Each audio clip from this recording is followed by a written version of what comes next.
నల్ల ద్రాక్ష చెట్టు మీద ఒక కోతి ఉండేది. దానికి ముసలితో ఫ్రెండ్షిప్ అయిందనమాట. డైలీ ముసలి వస్తుంటే తీయడి ద్రాక్ష పళ్ళు కోసిచ్చేది. అయితే ముసలి భార్య, నీ ఫ్రెండ్ కోతికుండే నాకు తినాలి అనిపిస్తుంది అని అడగంగానే ఆ ముసలి వెళ్ళి కోతి దగ్గరికి వెళ్ళి, నా భార్య నిన్ను ఇంటికి లంచ్కి ఇన్వైట్ చేస్తుంది, నువ్వు మా ఇంటికి రావాలని చెప్పేసి ఆ కోతిని వెంట పెట్టుకుని తీసుకెళ్తూ ఉంటుంది అనమాట.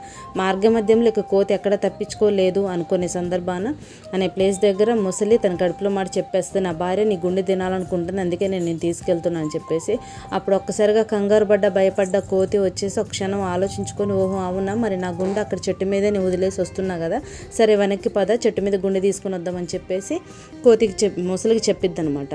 ముసలి చెప్పి ఆ మూర్ఖపు ముసలి అది నమ్మి వెనక్కి తిరిగి చెట్టు దగ్గరికి వెళ్ళేసరికి కోతి జంప్ చేసి చెట్టు ఎక్కి కూర్చునేది. ఆ రకంగా తన ప్రాణాన్ని అది కాపాడుకునేది. ఇక్కడ మోరల్ ఆఫ్ ద స్టోరీ ఏంటంటే, తెలివిగా ఉండండి అని కాదు, మన మధ్య కూడా ఎవరు కూడా మూర్ఖపు ముసలిలాగా ఎవరూ లేరు.